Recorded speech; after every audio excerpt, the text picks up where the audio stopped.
नमस्कार, मैं हूं एडवोकेट डॉक्टर अजय कुमार पांडे और इस वक्त आप देख रहे हैं 4C सुप्रीम लॉ पार्टनर्स का कानूनी चैनल। जी हां, एक बार पुनः सुप्रीम कोर्ट से एनडीपीएस का मुकदमा, जी हां ड्रग्स एक्ट का मुकदमा लेकर मैं उपस्थित हूं। आज के इस मुकदमे में जो सवाल मैं उठाने जा रहा हूं वो बड़ा महत्वपूर्ण है और जो पूरा लैंडस्केप है इस सवाल के इर्द गिर्द वह सुप्रीम कोर्ट के नए फैसले के बाद कैसे बदल गया है, कैसे तब्दील हो गया है।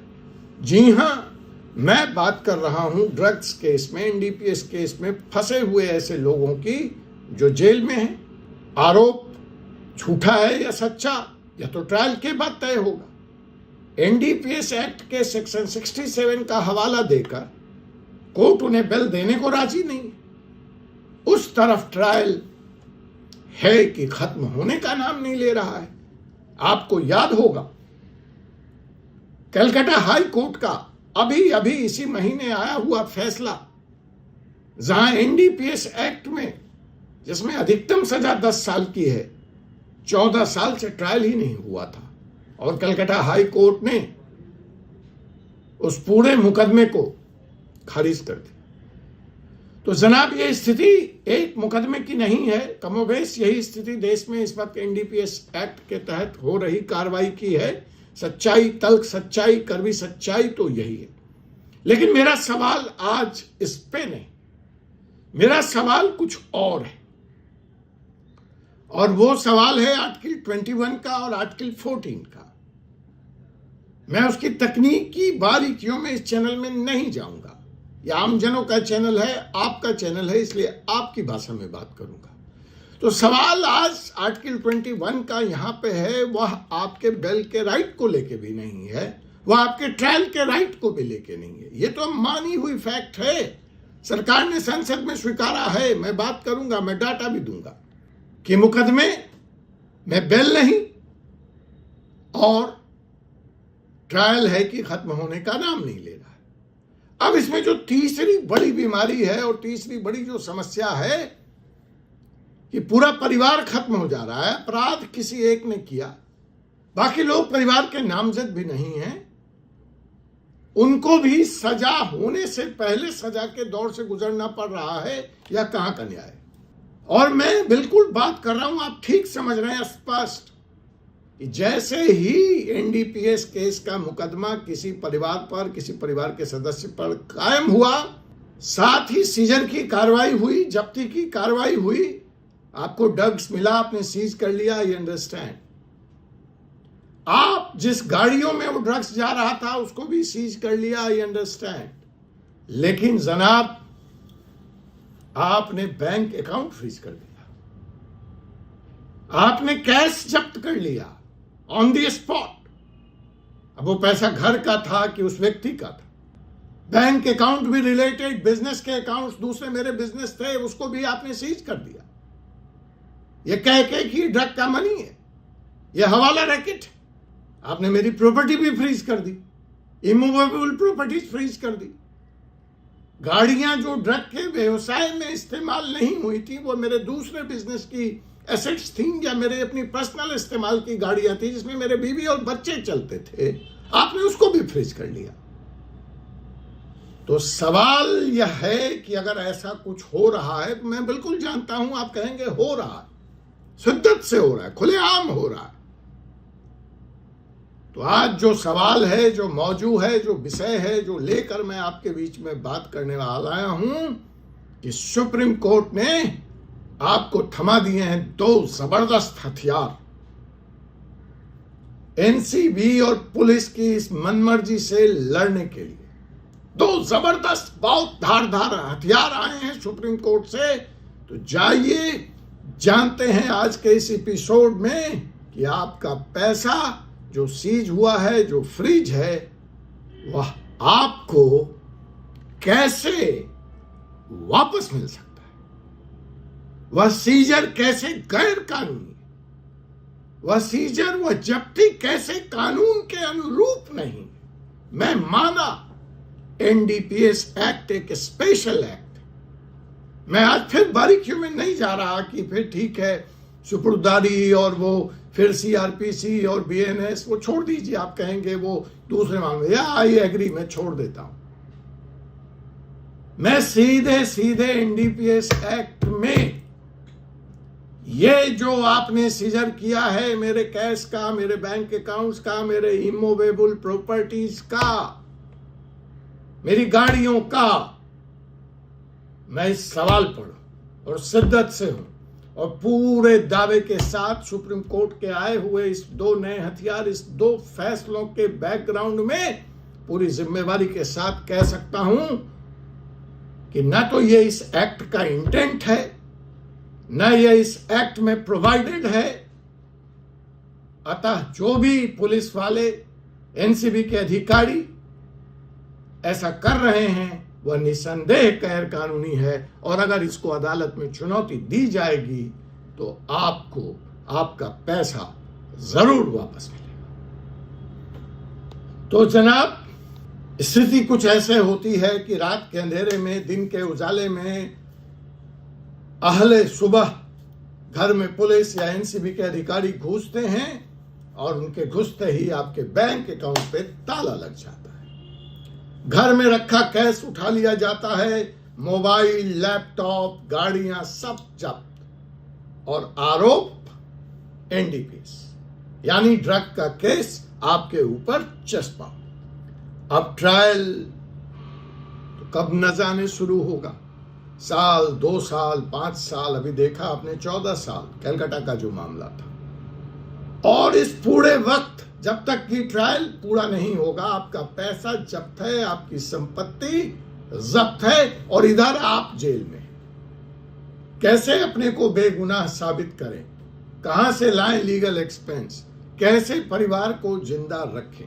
आपका यह सारा पैसा, आपकी संपत्ति, आपकी लैपटॉप किसी थाने की तिजोरी में या कोर्ट के हिरासत में बंद पड़ी है।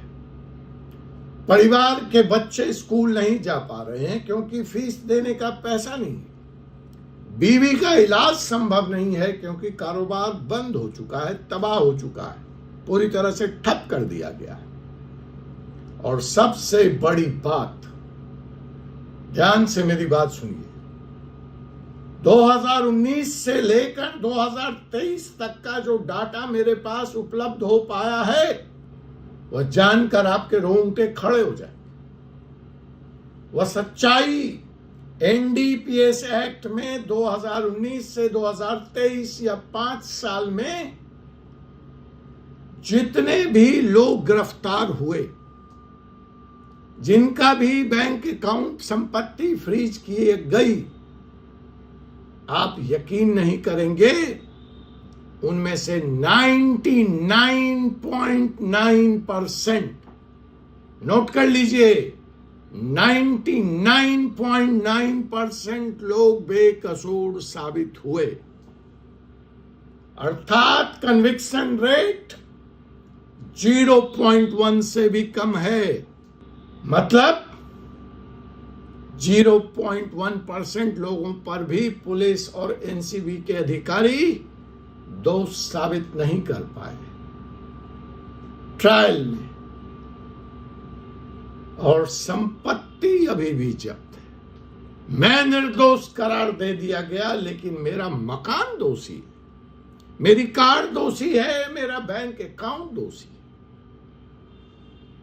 और संपत्ति अभी भी जब्त है। तो ऐसे हालात से अगर आप या आपके जानने वाले गुजर रहे हैं तो आपकी मदद सुप्रीम कोर्ट कैसे कर सकता है? सुप्रीम कोर्ट के कौन से वो 2 बड़े फैसले जो 2025 में आए हैं आपके हाथ को, आपके अधिकार को मजबूत करता है? समस्या कितनी बड़ी है इसका अंदाज आपको लग गया। सरकार के अपने आंकड़े कहते हैं कि 2019 से 2023 के बीच, अर्थात 5 साल में 3,75,000 से भी ज्यादा एनडीपीएस के मुकदमे दर्ज हुए और 80,000 करोड़ रुपए से ज्यादा की संपत्ति जब्त की गई। ध्यान दीजिए, मैं रिपीट कर दे रहा हूं, 5 साल में 3,75,000 से ज्यादा मुकदमे, 86,000 करोड़ की संपत्ति जब्त हुई, गिरफ्तारियां हुई जो 2019 में 74,000 गिरफ्तारियां थीं, वो 2023 में बढ़कर 1,33,000 तक पहुंच गई। 3 लाख, पौने 4 लाख मुकदमे और करीब 1.25 लाख गिरफ्तारियां, 86 करोड़ की संपत्ति जब्त। अब इन 1,30,000 गिरफ्तारियों में जिन परिवारों की संपत्ति जब्त हुई, परिवार, ये व्यक्ति हैं, ये नंबर जो लोग गिरफ्तार हुए वो व्यक्ति हैं। अब मैं आ रहा हूं परिवार, वो व्यक्ति एक परिवार से जुड़ा है, तो इस व्यक्ति के पीछे 8 लोग, 10 लोग, 4 लोग, 5 लोग, जो भी इंडिया में एवरेज साइज ऑफ फैमिली है वो वहां है। उनकी कितने की संपत्ति जब्त हुई, इसकी तो कोई चर्चा ही नहीं है, इसकी तो कोई गणना ही नहीं है, इसकी तो कोई आंकड़ा ही नहीं। एनसीबी की खुद की अपनी एक रिपोर्ट कहती है कि अगर सिर्फ अकेले अमृतसर का केस लिया जाए तो उस अमृतसर के केस में, सिर्फ एक केस का मैं उदाहरण दे रहा हूं क्योंकि आंकड़ा नहीं है, मैंने बहुत ढूंढा, बहुत रिसर्च किया, लेकिन एनसीबी के ही एक आंकड़ा से मैं अगर यह कहूं कि उस अमृतसर के एक सिंगल केस में 25 करोड़ से भी ज्यादा की संपत्ति फ्रीज हुई। एक केस में 25 करोड़ से ज्यादा की संपत्ति सीज हुई है। हरियाणा में अकेले, पंजाब के बाद अगर मैं हरियाणा चलूं तो यहां पर 143 लोगों की 13 करोड़ से भी ज्यादा की संपत्ति अटैच की है। और मजेदार बात या दुखद बात यह है कि गिरफ्तारियां इतनी, संपत्ति की जब्ती इतनी, और परिणाम टाइम फस, रिजल्ट 0, कन्विक्शन 0.1% से भी कम, अर्थात हर 100 में से 99.9 आदमी छूट गया। एनसीबी और पुलिस दोष साबित नहीं कर पाए। इसका मतलब क्या हुआ? इसका सीधा मतलब है कि जिसकी संपत्ति जब्त हुई उसमें से बहुमत ऐसे लोगों का था जो ट्रायल में दोषी नहीं ठहराए गए, जिनका अपराध नहीं साबित हुआ, लेकिन जिस दिन जब्ती हुई, जिस दिन गिरफ्तारी हुई, जिस दिन घर पे छापा पड़ा, एक पूरे परिवार की जिंदगी, चलती हुई जिंदगी, उस परिवार का चलता हुआ पहिया रुक गया। व्यक्ति या आरोपी या अभियुक्त जेल चला गया, उसको वहां रोटी मिली, बीमार हुआ तो दवाई भी मिली, लेकिन परिवार जो बाहर रह गया, उसका स्कूल बंद, उसका दूध बंद, उसका इलाज बंद, उसकी रोटी बंद। अब बताइए ये कहां का न्याय? और आज हम, यही वो जुल्म है जिसकी दास्तां लेकर हम आपके बीच आए। तो आज के इस वीडियो में फिलहाल इतना ही। हम अपने अगले एपिसोड में जानेंगे कि इस बारे में कानून क्या कहता है और सुप्रीम कोर्ट आपकी कैसे मदद कर सकता है। इस तरह के विषयों को जानने के लिए, इस पर वीडियो देखने के लिए आप चैनल को सब्सक्राइब कर लें, बेल आइकन बटन को दबा लें ताकि आपको इसकी सूचना मिलती रहे। आपसे पुनः मुलाकात होगी एक ऐसे ही विषय के साथ अगले एपिसोड में। तब तक के लिए मुझे advocate doctor Ajay Kumar Pandey, supreme court of India को अनुमति दीजिए। जय हिंद, जय भारत, जय संविधान।